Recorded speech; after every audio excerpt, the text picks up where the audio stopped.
Hi friends, welcome to Kirti Samayal. இன்னைக்கு நம்ம என்ன வீடியோ பார்க்கறோம்னா வீட்லயே எப்படி இட்லி பொடி பண்றது அப்படிங்கறத நம்ம இன்னைக்கு பார்க்க போறோம். இது எங்க அம்மாவோட ரெசிபி. அது ரொம்ப ஈஸியா இருக்கும். நீங்க கம்மியான இன்கிரிடியன்ட்ஸ் தான் யூஸ் பண்ணுவோம், ஆனா ரொம்ப டேஸ்டாவும் இருக்கும். வாங்க இதை எப்படி பண்றதுன்னு பார்க்கலாம்.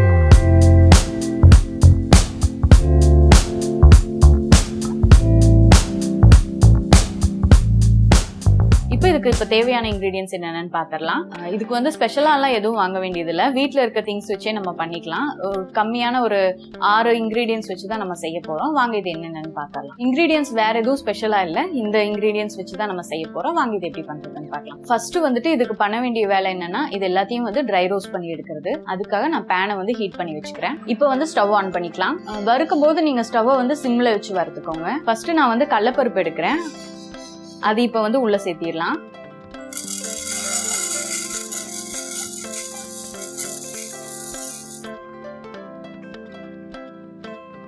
கடலைப்பருப்பு அதோட பச்சை வாசம் போயிட்டு உங்களுக்கு லைட்டா கலர் மாறும். அப்ப நம்ம எடுத்துடணும். ரொம்ப பிரவுன் கலர்ல விட்டோம்னா உங்களுக்கு கரிஞ்சிரும்.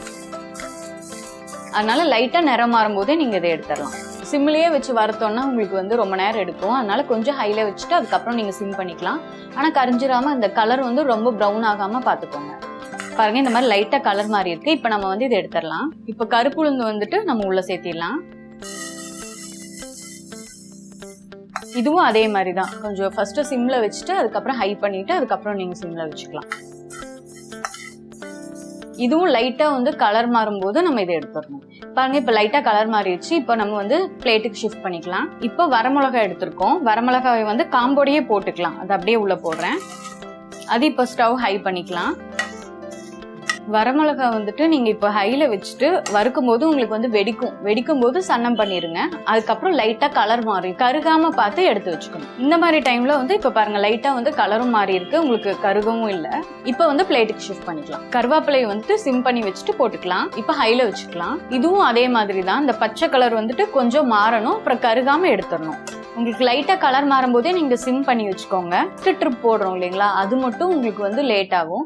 மத்ததெல்லாம் உடனே ஹீட்டா பேன் ஹீட்டா இருக்கனால உடனே ஆயிடும். பார்த்து கவனமா கருகாம பாத்துக்கோங்க. இது பாருங்க, அதெல்லாம் சுருண்டு அப்படி காஞ்ச மாதிரி தெரியுது. இந்த மாதிரி டைம்ல நம்ம இதை எடுத்துடலாம். இப்ப கருப்பெல்லு உள்ள போட்டுக்கலாம். நான் போட்டிருக்க மெஷர்மெண்ட் எல்லாம் பாத்தீங்கன்னா அந்த கப்ல 1 கப் அளவுக்கு தான் நான் மெஷர்மெண்ட் போட்டிருக்கேன். உங்களுக்கு அதிகமா செய்யும் போது நீங்க அந்த என்ன பாத்திரம் எடுக்கிறீங்களோ அதை பேஸ் பண்ணி தான் நீங்க மெஷர்மெண்ட்டும் பாத்துக்கணும். இப்ப ஸ்டவ் ஹை பண்ணிக்கலாம். இந்த எள்ளு பச்சை வாசம் போய் கொஞ்சம் பார்த்தாலே உங்களுக்கு தெரியும் வருந்த மாதிரி.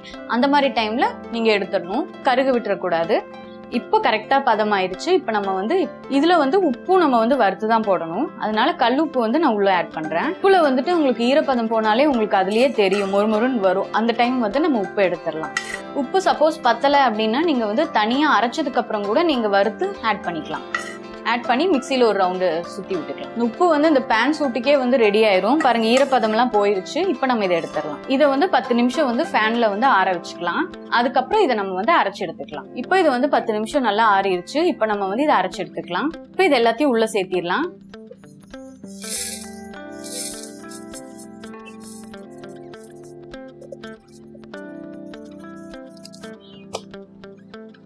இப்போ இதை நம்ம அரைச்சு எடுத்துக்கலாம்.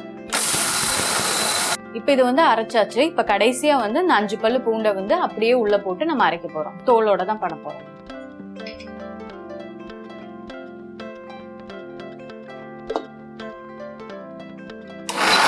இப்போ இட்லி பொடி அரைச்சாச்சு. இது எப்படி இருக்குன்னு பாருங்க.